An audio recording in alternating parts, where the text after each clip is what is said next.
livro que nós estamos estudando aqui na quarta-feira. Na semana passada nós começamos o capítulo 4.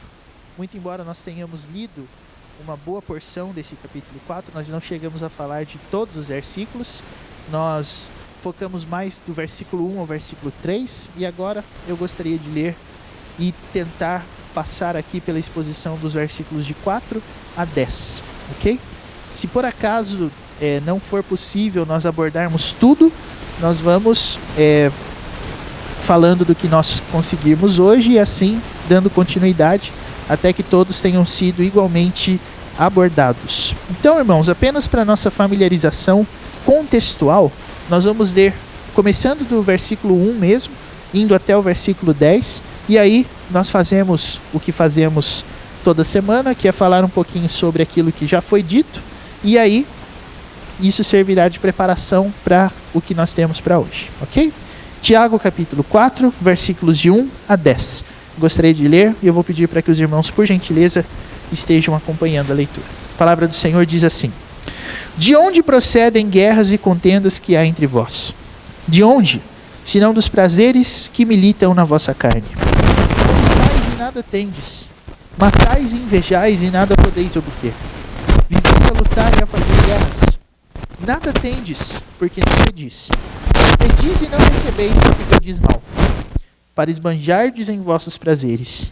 Infiéis, não compreendeis que a amizade do mundo é inimiga de Deus? Aquele, pois, que quiser ser amigo do mundo, constitui-se inimigo de Deus. Ou supondes que em vão afirma a Escritura: é com ciúme que por nós anseia o Espírito que ele fez habitar em nós. Antes, ele dá maior graça. Pelo que diz: Deus resiste aos soberbos, mas dá graça aos humildes. Sujeitai-vos, portanto, a Deus, mas resisti ao diabo, e ele fugirá de vós. Chegai-vos a Deus, e ele se chegará a vós outros. Purificai as mãos, pecadores, e vós que sois de ânimo dobre, limpai o coração. Afligi-vos, lamentai e chorai. Converta-se o vosso riso em pranto, e a vossa alegria em tristeza. Humilhai-vos na presença do Senhor, e ele vos exaltará. Amém. Muito bem.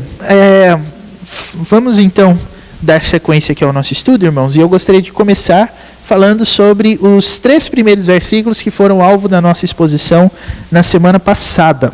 O que em suma, esses 3 versículos têm a nos ensinar? Nós falamos um pouquinho na semana passada sobre a relação desses 3 versículos com o conteúdo anterior da carta e com o conteúdo atual do versículo 4, que é o texto onde nós estamos, e nós dissemos o seguinte, que o assunto de guerras e contendas foi um assunto que foi abordado pelo apóstolo Tiago, lá no comecinho da carta, porque era esse justamente o contexto no qual os destinatários dessa carta que ele escreveu viviam. Então, o que você tem? Você tem irmãos que estavam passando por uma coisa que Tiago chama no versículo 1 do capítulo 1 de dispersão, que eram pessoas que estavam fugindo dos seus lares, fugindo das suas cidades de origem, por causa da fé que eles tinham. Era um contexto de guerra, realmente, de perseguição. E aí, Tiago, naquele primeiro momento, diz o seguinte: nós devemos entender que todas as vezes que Deus prepara provações na nossa vida, e essas provações têm a ver com a nossa fé, nós devemos nos alegrar, porque Deus está querendo que a nossa fé cresça e se amadureça. Agora, quando Tiago está abordando, de fato, a guerra nesse capítulo 4, nós já temos um outro contexto. Por quê? Um outro contexto não no sentido de ser totalmente diferente, mas no sentido de que agora Tiago está falando da origem da guerra. Por quê? Porque quando a gente pensa, meus irmãos, na provação, nós sempre temos a seguinte visão: essa provação vem de alguém. Alguém causou isso. Todas as vezes que nós estamos sendo provados, nós temos que entender da onde que isso surge. E a palavra de Deus é muito clara quando diz, quando nós estamos sendo provados, é o que Tiago diz lá no capítulo 1, essa aprovação vem do Senhor, porque o objetivo dela é o nosso crescimento. Agora, quando nós estamos sendo tentados, isso não vem de Deus, porque Deus não é tentado pelo mal, Deus não tenta absolutamente ninguém, mas cada um é tentado pela sua própria cobiça. Então, com esse contexto claro, o que Tiago quer trabalhar agora dentro da carta. Ele quer trabalhar justamente a diferença que há entre você ser perseguido ou você ser o autor da guerra que persegue outros. O objetivo agora de Tiago é mostrar para nós que, muito embora Deus use as situações para nos aperfeiçoar, existe uma diferença em você ser provado e você ser tentado. Porque quando você é tentado, o agente dessa tentação não é o Senhor, mas somos nós mesmos. E isso é interessante, porque, irmãos, todas as vezes que a gente pensa em tentação, quem que nos vem à mente? Isso mesmo. Quem? O diabo. Não precisa ficar com medo de falar o nome dele, não. Todas as vezes que a gente pensa em tentação, a gente imagina que é uma coisa diabólica, que o próprio diabo vem e sopra palavrinhas no nosso ouvido. E o que a palavra de Deus diz, meus irmãos, é uma coisa muito mais aterrorizante do que isso. E eu digo isso por quê? Porque, claro, não sei se você gosta de ouvir filme de terror, de ver filme de terror. Eu não gosto. Mas quem gosta sabe muito bem que os melhores filmes de terror são todos aqueles que têm alguma referência ao diabo. Porque é uma figura que as pessoas podem até não acreditar, mas se aparecer um na frente, vão sair correndo e vão ficar com medo. E quando os filmes de terror exploram essa questão do diabo, eles sempre exploram o diabo como um ser que é capaz de mudar a sua mentalidade e tornar você alguém diferente e que faz coisas que normalmente você não faria. Então, todas as vezes que você vê isso nos filmes, você vê lá, por exemplo, uma entidade que toma conta de um corpo de uma pessoa e aí essa pessoa vira um assassino, vira alguma coisa dessa natureza. Irmãos, o que a Bíblia diz, eu digo que é muito mais aterrorizante porque isso, por quê? Porque veja, se todas as vezes que nós cairmos em pecado fosse isso que aconteceu, fosse a nossa mente sendo tomada por outra mente que nos leva a cair, que nos leva a pecar, o problema era simples, era só a gente achar um jeito de não mais ceder espaço nas nossas mentes para essas entidades e tudo estaria resolvido. O problema é que Tiago não diz isso. Tiago diz, cada um é tentado pela sua própria cobiça. Então, a origem dessas coisas vem da onde? Onde ela está? É o diabo que sopra? Não é não, sou eu. Todas as vezes que eu caio em pecado, eu estou sendo o agente dessa tentação. Eu estou caindo em pecado porque isso mora dentro de mim. E é por isso que a Bíblia é muito mais aterrorizante que um filme de terror. Porque é muito mais fácil eu chegar aqui diante de vocês e falar, irmãos, tenham cuidado com o diabo, porque o diabo faz a gente cair em pecado. A gente estaria colocando a culpa nele, né? Ele é que é o responsável, então não tem nada a ver conosco. Nós somos pessoas boas, nós somos pessoas maravilhosas, mas quando o diabo sopra no nosso ouvido, nós viramos o bicho, nós pioramos. Não, Tiago diz, a culpa é nossa. Nós somos os maus. Nós somos os terríveis, nós somos os corruptos, nós somos as pessoas más da história. E Tiago dá um exemplo disso no capítulo 3. Um dos maiores agentes do mal que nós causamos a nós mesmos e as tentações tem a ver com a nossa língua. Porque a nossa língua é um órgão muito pequeno do corpo humano, mas quando você controla a língua, você se torna senhor do corpo todo. Porque é a língua que faz com que a porta do pecado se abra na nossa vida. E por que eu digo isso? Porque a língua, meus irmãos, não é desassociada da nossa vida como um todo. Às vezes a gente fala algumas coisas e pensa assim, nossa, nem sei por que eu falei, não era eu falando. Muito pelo contrário, é sim. E sabe por que é sim? Porque Jesus mesmo disse, a boca fala do que o coração está cheio. Então, todas as vezes que a sua língua é utilizada para falar alguma coisa, é porque essa coisa vem aonde? A ponte, assim, ó. Vem da gente mesmo. Então, todos aqueles impropérios que a gente já disse, tanto para nós mesmos quanto para alguma pessoa, vieram de uma vontade que nasceu dentro do nosso próprio coração. E Tiago aborda esse assunto, meus irmãos, e quando ele termina de falar sobre a língua, ele começa a falar sobre a guerra. E olha como é que ele tudo isso aqui a gente já falou semana passada, né? Mas olha só como é que Tiago termina essa abordagem sobre a língua no capítulo 3. Olha o que diz o versículo 17 e o versículo 18.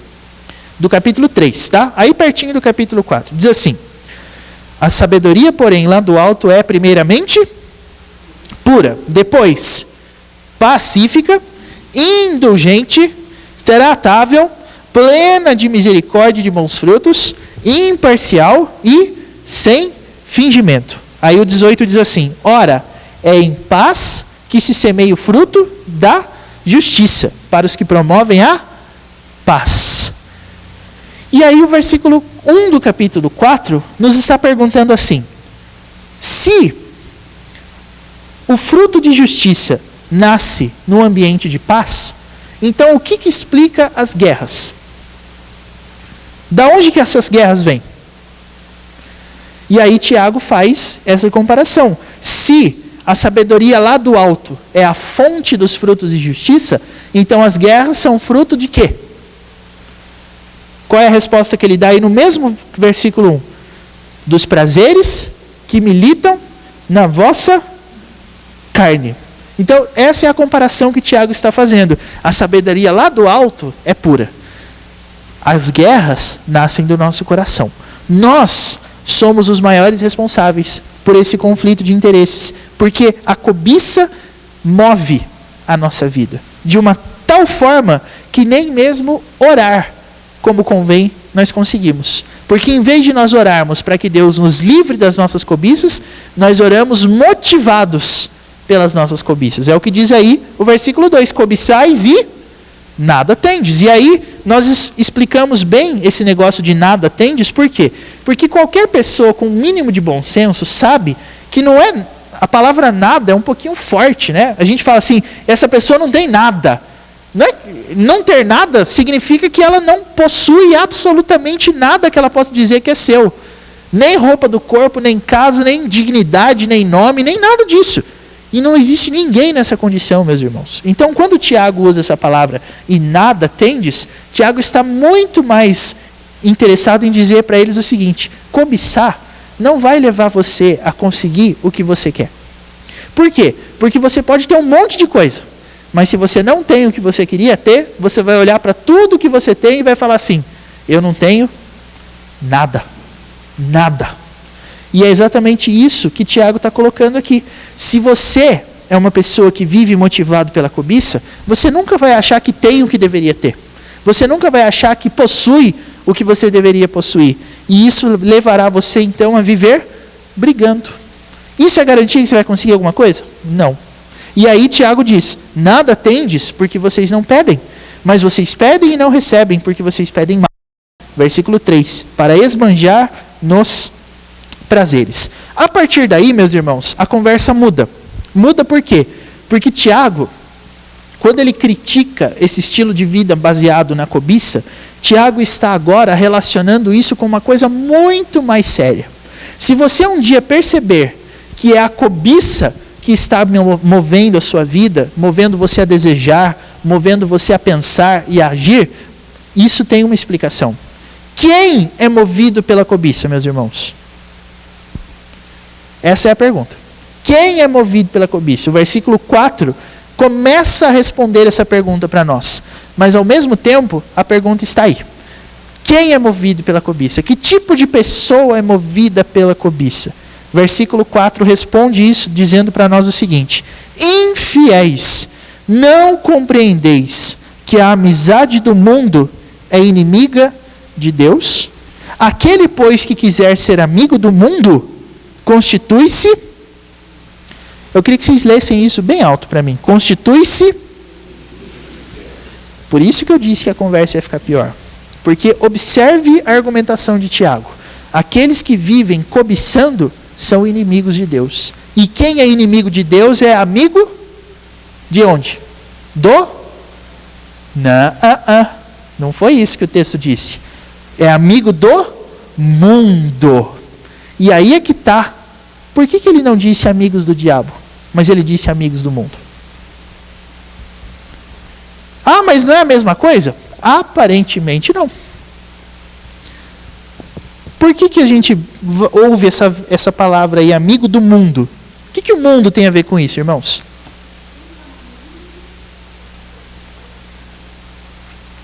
Quem está no mundo está distante de Deus. Por quê? Por quê? Por quê? Eu sou assim mesmo, eu gosto de provocar, gente. Por quê? Provocar não é para você sair assim, o pastor está tirando com a minha cara. Não é isso não. Mas eu estou levando você a pensar. Toda essa linha lógica que vocês estão falando é verdadeira. Mas o que eu estou querendo é que você chegue lá no ponto onde Tiago define por quê. Quer ver? Vamos fazer o caminho contrário? Quem está no mundo não agrada a Deus. Porque as coisas do mundo são erradas. Por quê que elas são erradas? Por quê? Vamos fazer um raciocínio circular. Por que não agrada a Deus? Porque está errado. Por que não está errado? Porque não agrada a Deus. E assim por diante. Mas o que responde essa pergunta, irmãos? Oi? Por que as pessoas que vivem no mundo, que são amigas do mundo, vivem no pecado? Onde o pecado se manifesta nesse contexto?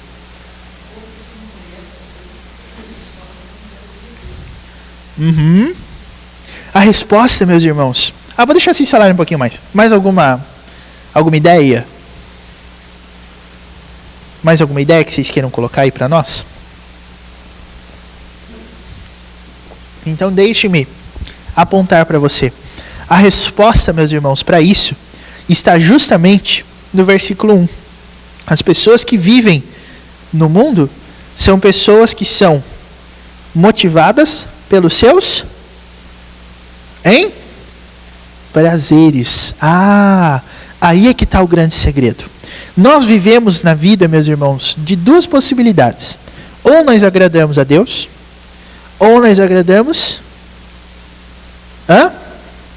ao mundo. Só que, de acordo com o versículo 1, agradar o mundo é agradar os prazeres que habitam aonde? Na nossa? Então, vocês perceberam que nesse texto, Tiago está relacionando o pensamento do mundo com o pensamento que exalta a nós mesmos e aos nossos prazeres? E aí é que está o X da questão. É bem provável que durante toda a nossa trajetória com Deus, dentro da igreja, orando e lendo a Bíblia, nós estejamos nada mais, nada menos do que buscando uma alternativa de agradar a nós mesmos. Mas como que a gente pode saber que isso é verdade ou que não? Tem um texto que vai ajudar a gente nisso, porque João, eu sempre digo que João, nesse ponto, é uma pessoa que nos ajuda bastante, porque na primeira carta de João, esse é um assunto largamente abordado. Abra aí comigo a sua Bíblia, na primeira carta de João, capítulo 2. É bem provável que em algum momento a gente já tenha lido esse texto, mas é sempre bom a gente lembrar algumas coisas, né?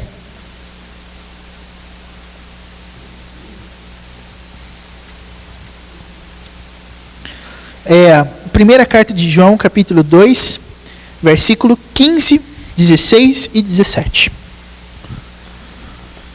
Mas por enquanto vamos ficar no 15 e no 16. Ok.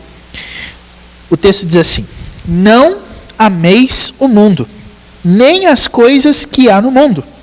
Se alguém amar o mundo, o amor do Pai não está nele. Até aí, conformação com o livro de Tiago, né? Só que olha o que diz o versículo 16. O versículo 16 é uma resposta a uma pergunta que poderia surgir quando alguém estivesse lendo isso aqui e perguntasse: mas o que são as coisas do mundo que eu não devo amar? O versículo 16 vai responder, olha aí, tudo que há no mundo, 3 coisinhas: a concupiscência da carne, a concupiscência dos olhos e a soberba da vida não procede do Pai, mas procede do mundo. Então agora, para a gente relacionar o texto de João com o texto de Tiago, a gente precisa saber o que é concupiscência da carne, concupiscência dos olhos e soberba da vida, porque são essas coisas que existem no mundo. Tiago chama as coisas que existem no mundo, na sua carta, de cobiça.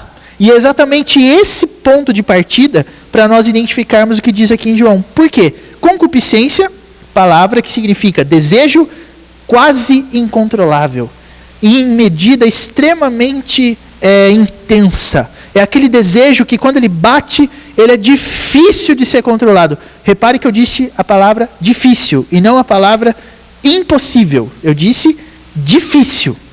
A ideia é, se você é uma pessoa motivada pela cobiça, você acha que desejos são incontroláveis. Agora, se você é uma pessoa que vive debaixo da palavra de Deus, qual é a primeira coisa que você consegue fazer com seus desejos? Você consegue controlar. Que tipo de pessoa é você hoje em dia? Quando a vontade bate, você resiste ou você se entrega? Esse é o ponto. Viver debaixo da cobiça, harmonizando os textos da Bíblia, meus irmãos, significa isso. Significa ser movido por prazeres que nós não controlamos. Agora, se você consegue controlar as suas vontades, você está debaixo da palavra de Deus. É isso que João está dizendo. Concupiscência da carne, concupiscência dos olhos e soberba da vida são 3 termos que significam, numa leitura assim mais primitiva, desejo que não se pode, que é difícil de ser controlado relacionado à carne, desejo difícil de ser controlado relacionado aos olhos e a soberba da vida. O que isso quer dizer? A gente vai usar a história do Jardim do Éden para a gente poder responder essa pergunta. Quando você viu lá a ordem de Deus sobre não comer de nenhuma árvore do jardim, menos da árvore do conhecimento do bem e do mal, você viu Eva olhando para o fruto da árvore do conhecimento do bem e do mal e o achou agradável, concupiscência dos olhos. Por quê? Porque por que ela foi gostar justamente do fruto que Deus tinha dito para não ser comido? É interessante isso no ser humano, né?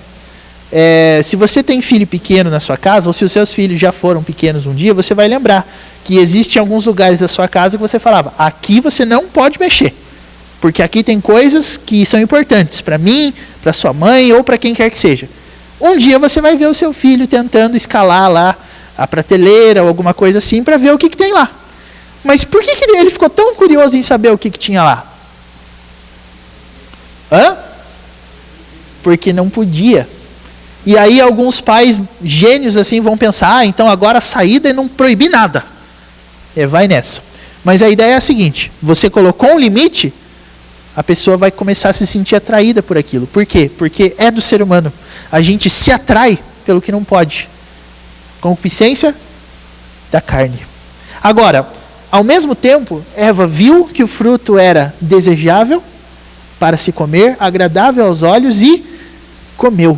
Ela conseguiu ser agradada por coisas que ela via e gostava. Mas Deus tinha proibido. Concupiscência dos olhos. É a gente olhar nas direções que Deus nos proíbe olhar. E a gente olha para aquilo e gosta. Irmãos, alguns dos hábitos mais destrutivos são hábitos escravizadores. Mas ao mesmo tempo, provocam prazer nas pessoas. Se você perguntar para qualquer pessoa viciada em qualquer coisa, mesmo que ela esteja num estágio terminal do seu vício, você vai perguntar para ela assim, por que você não para com isso? E ela vai dizer, porque eu não consigo. Mas por que ela não consegue parar? É porque o coração dela se alegra naquilo. E a gente abrir mão de coisas que a gente gosta é sempre muito difícil. É por isso que vício escraviza. Porque é uma paixão, é um desejo quase incontrolável por alguma coisa que me atrai. Uma vez eu ouvi um conselho falando assim, olha, quando você for noivo, quando você ficar noivo, namorado tudo bem, mas quando você ficar noivo, evite sair na rua. Aí ele falou, por quê? Porque quando você coloca uma aliança no dedo, você vira uma pessoa irresistível. É porque aí as tentações vão aparecer, as pessoas que nunca te olharam vão começar a te olhar e as coisas vão começar a ficar diferentes. Por quê? Porque as pessoas vão pensar, olha, aquele ali está quase já tendo uma pessoa para ele. Esse aí é uma pessoa. Tem gente que se move por esse tipo de coisa. E o que é isso? Isso é concupiscência da carne, isso é concupiscência dos olhos. Aonde que entra a soberba da vida? Ora, quando lá na história do Jardim do Éden, eles comeram do fruto, a primeira coisa que aconteceu foi o quê? Eles tiveram seus olhos abertos, fizeram roupas de figueira para que eles não mais mostrassem a sua nudez, e quando Deus foi passear no Jardim do Éden, eles se esconderam. E aí Deus perguntou, onde é que você está? E o que o homem respondeu? Eu vinha saber que eu estava nu, então eu tive vergonha. Aí Deus perguntou para ele, mas quem é que fez você saber que você estava nu? Por acaso você comeu da árvore que eu te ordenei não comer? E o que o homem disse? né? Não fui eu, foi ela. Ou seja, Deus deu todas as oportunidades para que o homem confessasse o que ele havia feito, mas em vez de confessar, o que ele fez? Terceirizou a culpa. Isso é soberba da vida. É você ser confrontado por alguma coisa e não assumir que a culpa é sua. As pessoas que vivem, meus irmãos, debaixo do pecado, sempre vão ter uma resposta para tudo. E isso também é uma prova para ver se você está vivendo nessa questão. Quando a palavra de Deus te confronta por qualquer que seja a razão, qual que é a nossa atitude? A gente pensa, opa, se a palavra de Deus está falando, acho que é bom a gente aceitar, né? Ou será que a gente pensa, não, mas não é assim, não, porque não é desse jeito que é. A gente vai inventando justificativa, né? A palavra de Deus fala, puxa a nossa orelha e a gente recusa a nossa orelha ser puxada. Aí no outro domingo a gente não vem na igreja, aí na outra quarta-feira a gente não vem na igreja, porque, eu não gostei, pegar no meu pé lá. É por aí a questão, meus irmãos. Soberba da vida é assim, é você achar que está tão certo e que todos ao seu redor, inclusive a palavra de Deus, estão errados, e você rejeitar qualquer tipo de conselho, de direção para a sua vida. Isto posto, a gente pode voltar para Tiago e entender o que ele está dizendo. Por que a gente pode entender o que ele está dizendo? Porque ser amigo do mundo, meus irmãos, implica em viver debaixo dessas condições, implica em amar essas condições, implica em viver de uma tal forma em que tudo para nós vira motivo de briga. Briga por quê? Porque a palavra de Deus confronta o meu estilo de vida, mas eu não aceito o confronto. Isso é viver na amizade do mundo. Perceberam que ser amigo do mundo nada mais é do que simplesmente ser uma pessoa movida pela própria forma de enxergar a vida, que é diferente da forma que a palavra de Deus nos enxerga? Isso é ser amigo do mundo. Não é simplesmente você ouvir música que passa na novela, ou então gostar de cantor que não é cantor, entre aspas, gospel, não tem nada a ver com isso. Mas é você começar a ser convidado para um estilo de vida que exalta você e o seu prazer. Isso é ser amigo do mundo.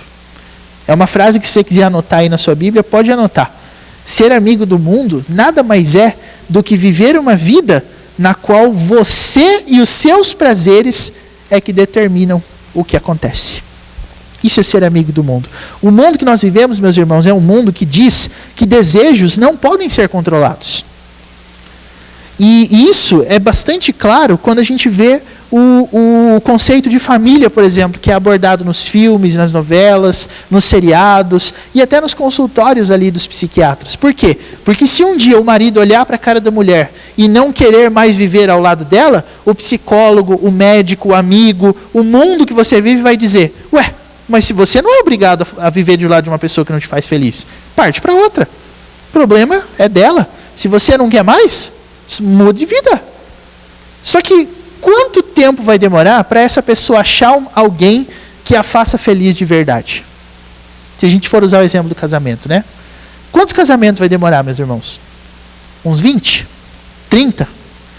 Não, mas cada relacionamento vai demorar pelo menos o tempo de uma pessoa cometer algo, não gostei mais, vou trocar. E assim por diante. Mas a ideia é, será que sempre as outras pessoas é que estão erradas? Eu não preciso de mudança nenhuma, eu não preciso de nada, eu não preciso ser consertado em nenhuma medida, em nenhuma instância. Isso é soberba da vida. É isso que Tiago está dizendo. Se você vive esse estilo de vida, você não é amigo de Deus. Você é amigo do mundo. Até aqui alguma pergunta, irmãos? Sim.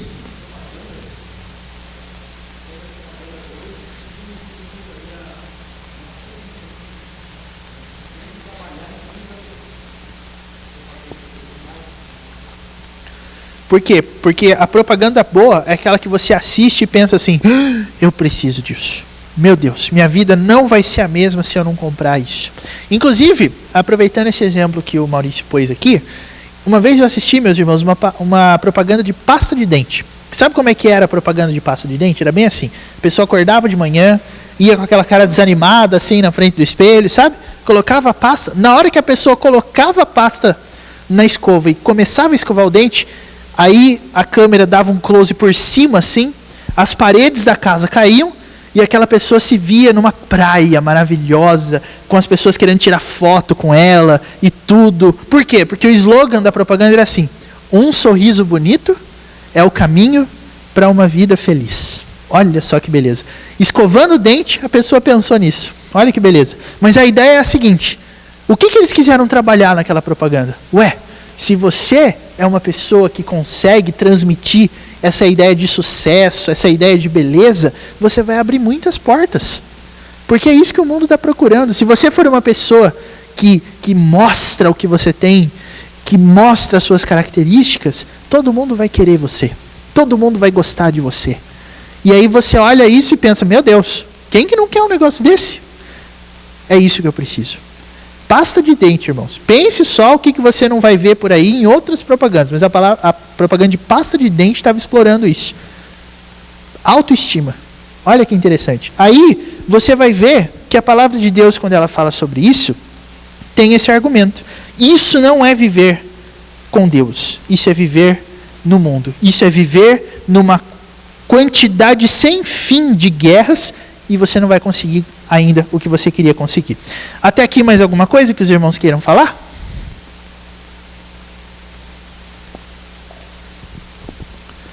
Ok. Então, se ninguém tem mais alguma coisa para falar, agora nós vamos na parte mais legal do nosso estudo. Eu não sei se vai dar tempo da gente falar isso hoje, mas o versículo 5 é um versículo que vai fazer a gente gastar um pouquinho de tempo aqui. Por quê? Porque quem pode ler o versículo 5 para nós, por favor?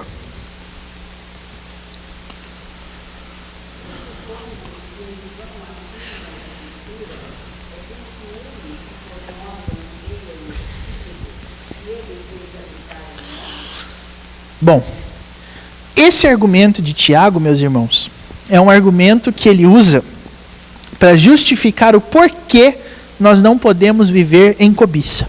Porque se nós entendemos certo o que está escrito aí, o versículo 5 está dizendo que o Espírito Santo sente o que por nós? Hein? Ciúme. Agora a coisa fica interessante. Porque até onde nós sabemos, ciúme não é uma coisa boa, é? É? Então como é que o Espírito Santo pode sentir isso? Aí alguém pode falar assim, mas o Espírito Santo é um ciúme bom. O que é ciúme bom? Né? Vocês perceberam o tamanho do problema que a gente tem aqui, irmãos? Como é que nós vamos sair dessa agora? Tiago, com as suas polêmicas, né? A gente já resolveu uma no capítulo 2, na qual aparentemente ele dizia que a salvação era pelas obras e não pela fé, mas a gente já respondeu isso no capítulo 2. Aí a gente chega aqui e Tiago fala um negócio desse. Agora, sabe o que fica pior? Ele diz assim no versículo 5, no comecinho: ou supondes que em vão afirma a Escritura, : é com ciúme, papá. A ideia é que Tiago está citando um texto do Antigo Testamento que fala isso. Vocês conseguem se lembrar de um texto do Antigo Testamento que fala isso aqui? Que Deus tem ciúme de nós? E aí, se você for procurar, começar a ler lá em Gênesis e até Malaquias, pelo menos, que é o Antigo Testamento, sabe quantos versículos iguais a esse você vai encontrar? Nenhum. Nenhumzinho. Até assim, tem gente aqui nessa plateia que já deve ter lido a Bíblia uma vez ou mais aqui, não é verdade? Vocês conseguem lembrar, assim, onde que fica um versículo que diga o que esse versículo está falando? Eu já disse que vocês não vão encontrar, mas às vezes eu posso estar enganado, né? Alguém lembra de ter lido isso alguma vez? Sem ser aqui?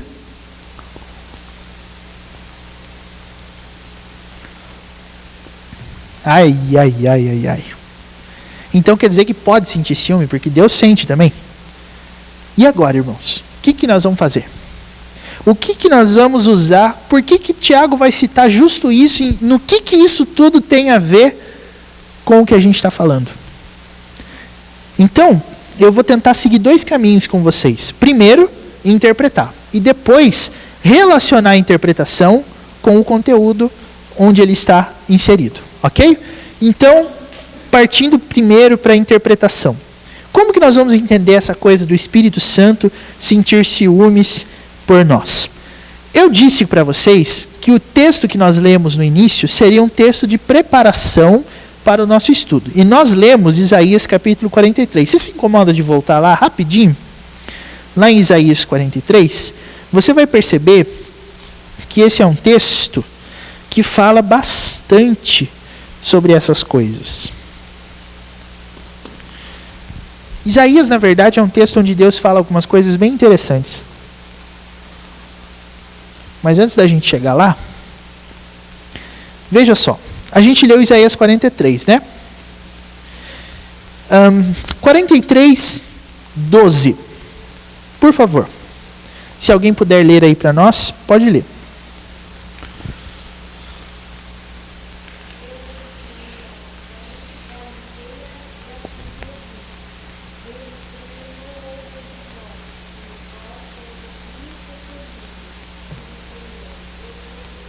Uhum. O que esse texto diz para nós? No versículo 12. O finalzinho dele é bem emblemático, né? Eu sou Deus. O que isso significa? Significa, basicamente, que quantos deuses, por assim dizer, existem? Quantos? Não vai falar nenhum, pelo amor de Deus. Quantos deuses? Um Deus. Ou seja, não existe outro Deus, não é verdade? Esse único Deus existente é um Deus, meus irmãos, que tem umas características interessantes. O capítulo 42 está aí pertinho da gente. O que o capítulo 42, versículo 8 diz?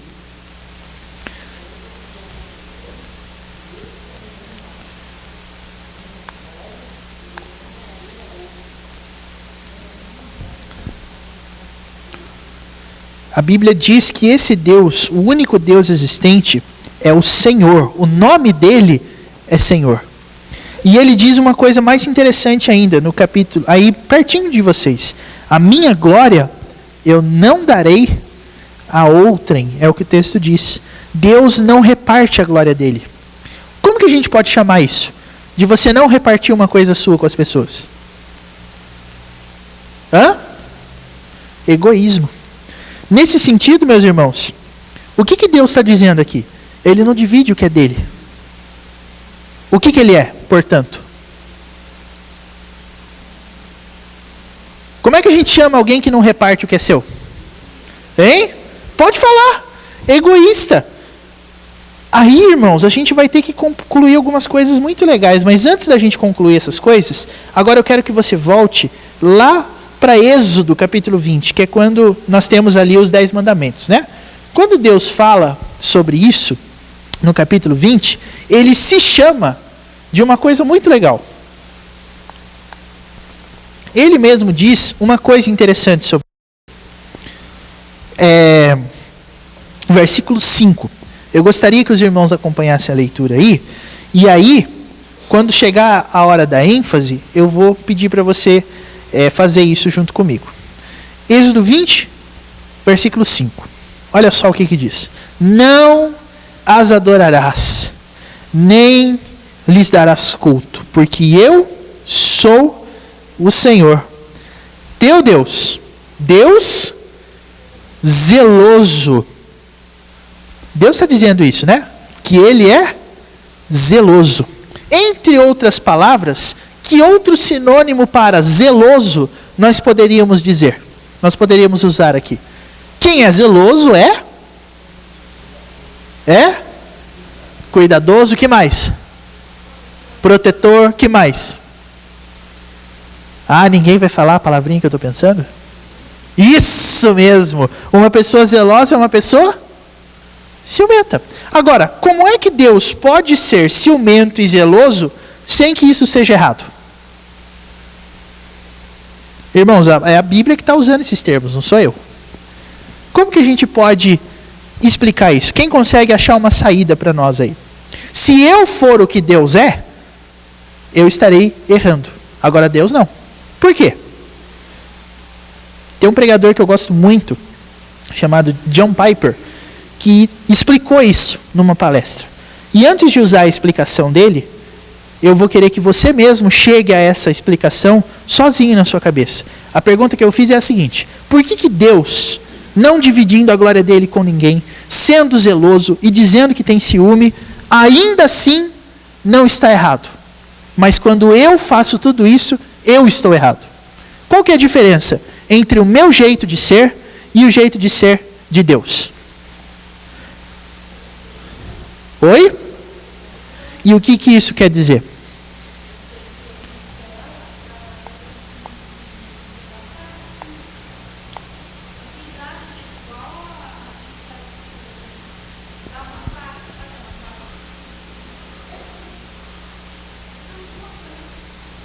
Esse é um bom caminho, na verdade. É exatamente por aí. Essas coisas que foram ditas, acabaram de ser ditas, nos mostram, meus irmãos, que o caminho é esse. Transforme isso num conceito. Desenvolve um pouquinho mais isso. Vamos lá.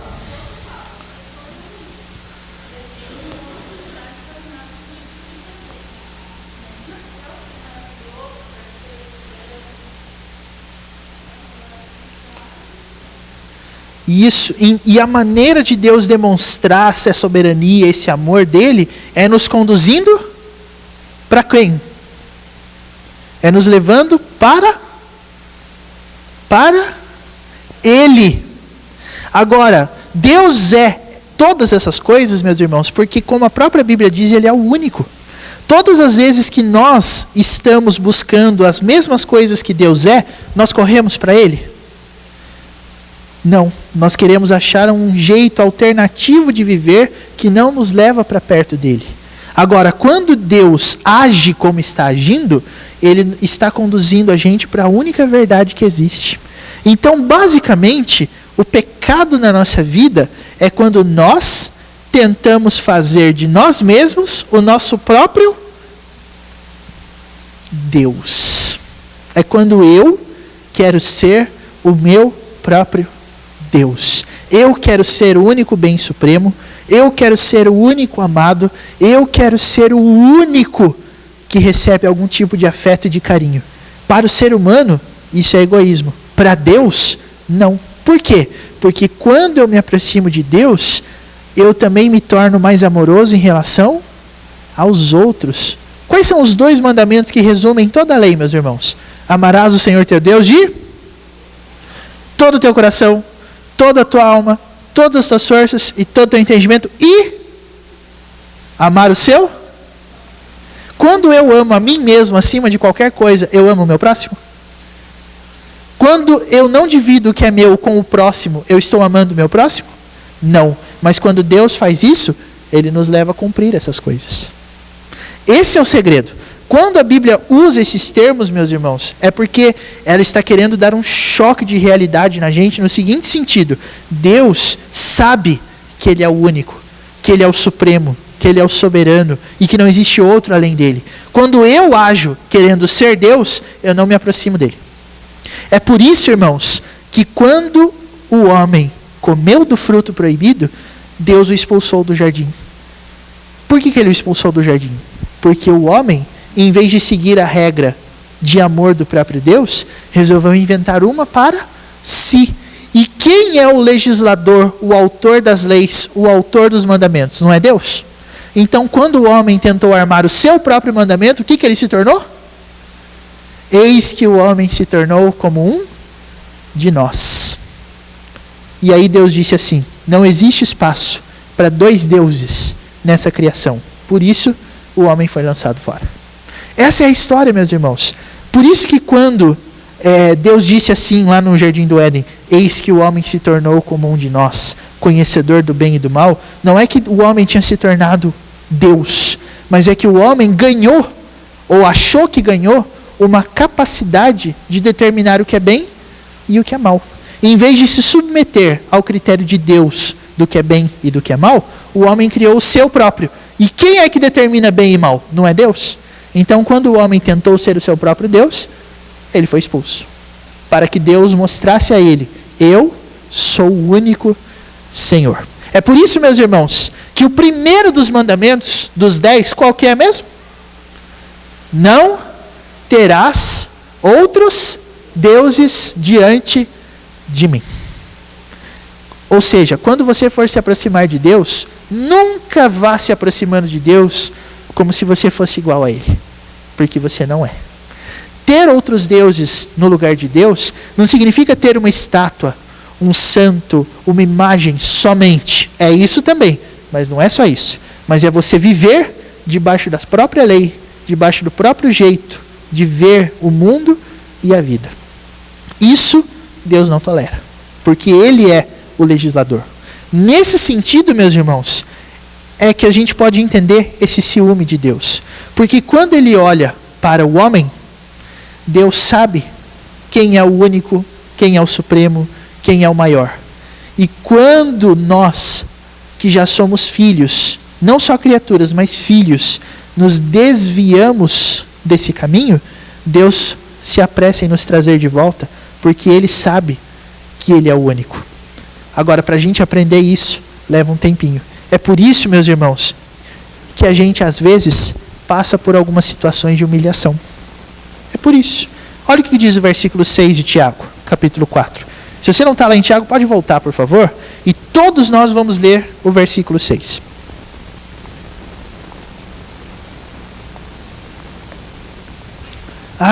Algumas pessoas dizem: eu comecei a servir ao Senhor e parece que as coisas começaram a dar errado na minha vida.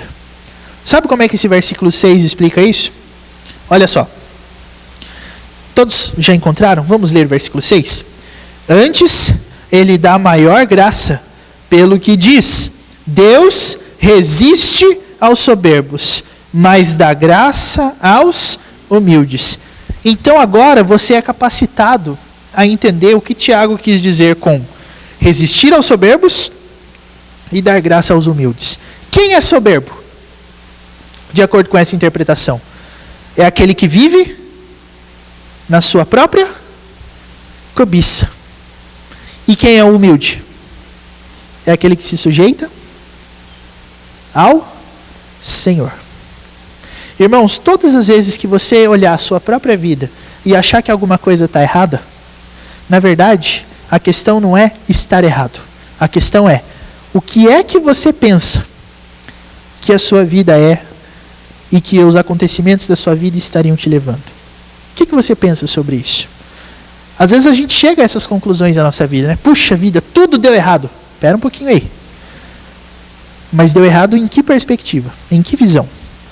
Quem é que pode dizer que vive debaixo dessa condição? Deus coloca essas situações na nossa vida, irmãos, para a gente entender que Ele resiste aos soberbos. Saia daqui hoje com esse versículo gravado na sua cabeça. Deus resiste aos soberbos. Quando eu e você queremos discutir de igual para igual com Deus, Deus dá um jeito de nos mostrar que Ele não admite esse tipo de discussão. Então, o que nos sobra, meus irmãos? É nós sermos humildes. Não discute. Porque o seu jeito de ver não é o mesmo jeito que Deus tem de ver. Por quê? Porque o seu jeito de ver é motivado pela cobiça. O jeito de ver de Deus é motivado pela santidade do seu próprio ser e do que Ele quer transferir essa santidade para nós que somos seus filhos. Então não discuta. A questão aqui é que às vezes nós vamos nos sentir perdidos. Nós vamos nos sentir tristes. Nós vamos nos sentir injustiçados. Nós vamos nos sentir acabados. Mas a ideia é, em nenhum ponto, essas coisas são ruins. Porque Deus quer destruir no nosso coração toda soberba. Esse é o ponto. A ideia é, todas as vezes que nós nos vermos em situações que no nosso ponto de vista são erradas, é a maneira de Deus dizer para nós: calma, você precisa ser humilde. Tem um texto que eu traduzi recentemente, que foi publicado no site em português da The Gospel Coalition, que o título dele é Se Eu Ao Menos Soubesse Porquê, o título traduzido. É a história de uma mulher que contraiu poliomielite. Eu acho que os irmãos nem devem saber que doença que é essa, porque no Brasil ela não existe mais. Mas essa doença foi tida como erradicada, só que essa mulher pegou. E no que ela pegou, ela perdeu a mobilidade do corpo, o seu marido contraiu e não resistiu, o seu filhinho contraiu e não resistiu, e só sobrou ela. E diante de tudo isso, ela perguntou, por quê? Por quê? E ela escreve um texto que é todo destinado a pessoas que vivem nessa situação. Por quê? E ela diz no texto, eu quero entender, eu quero saber, eu quero que Deus me explique. E aí ela cita o livro de Jó. No livro de Jó, meus irmãos, acontece a mesma coisa. Jó era um homem temente a Deus, íntegro, mas que do dia para a noite perdeu filhos, perdeu bens, perdeu a saúde, e a mulher dele, gente boa que era, deu a ele o seguinte conselho, amaldiçoa o seu Deus e morre. E chega um ponto da vida de Jó em que ele não aguentou mais. Se você ler o livro de Jó, você vai ver que quando ele conversava com seus amigos que foram visitá-lo, ele só começou a perguntar coisas do tipo, mas eu nunca pequei contra o Senhor, mas eu não fiz nada que justificasse isso, por que aconteceu? E quando Deus entra na história, ele diz assim, onde é que você estava quando eu assentei os fundamentos da terra? Onde é que você estava quando eu acertei o nível de profundidade do mar? Onde que você estava quando eu estava criando todas as coisas? Ou seja, o livro de Jó, meus irmãos, tem um desafio, e essa mulher escreve no artigo, muito interessante. Diante de todas as perguntas por que Jó faz, Deus dá a seguinte resposta para ele. Deus diz quem ele é. Deus não explica por quê, mas ele se revela para Jó como um soberano, como um criador e como alguém que detém todas as coisas no controle dele. E é isso que no final faz Jó entender e dizer, no capítulo 42, versículo 2, eu te conhecia só de ouvir, mas agora os meus olhos te veem. Então, irmãos, a gente não precisa saber por quê. O que a gente precisa saber é quem Deus é. Porque um dia nós vamos enxergar.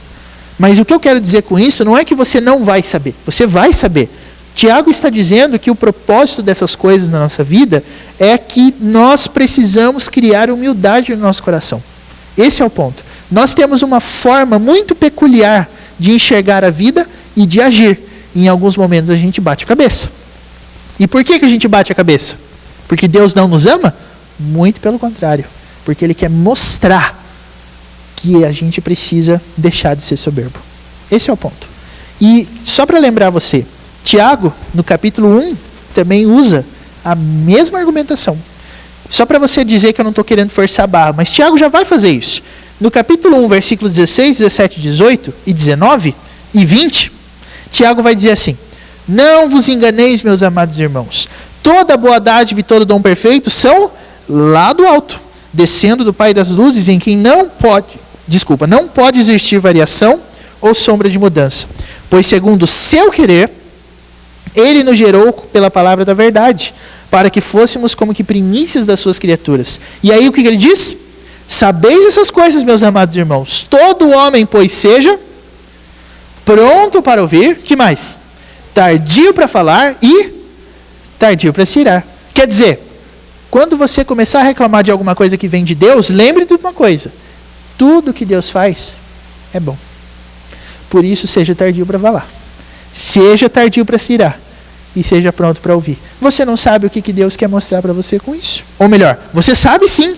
Deus está querendo aperfeiçoar você. Essa é a resposta que nós vamos sair daqui convictos nessa noite, meus irmãos. Bom, ainda tem alguns versículos, para a gente poder falar, mas a gente vai deixar isso para a semana que vem, para não nos prolongarmos muito aqui. Eu acredito que nesse tempo juntos, já ficou claro essa questão do ciúme, já ficou clara essa questão da soberba, e o conselho que Tiago dá para nós é justamente esse. Não queira ser soberbo, porque Deus resiste aos soberbos. Que Deus nos dê um coração humilde nessa noite, irmãos. Que Ele nos abençoe muito. Alguma pergunta?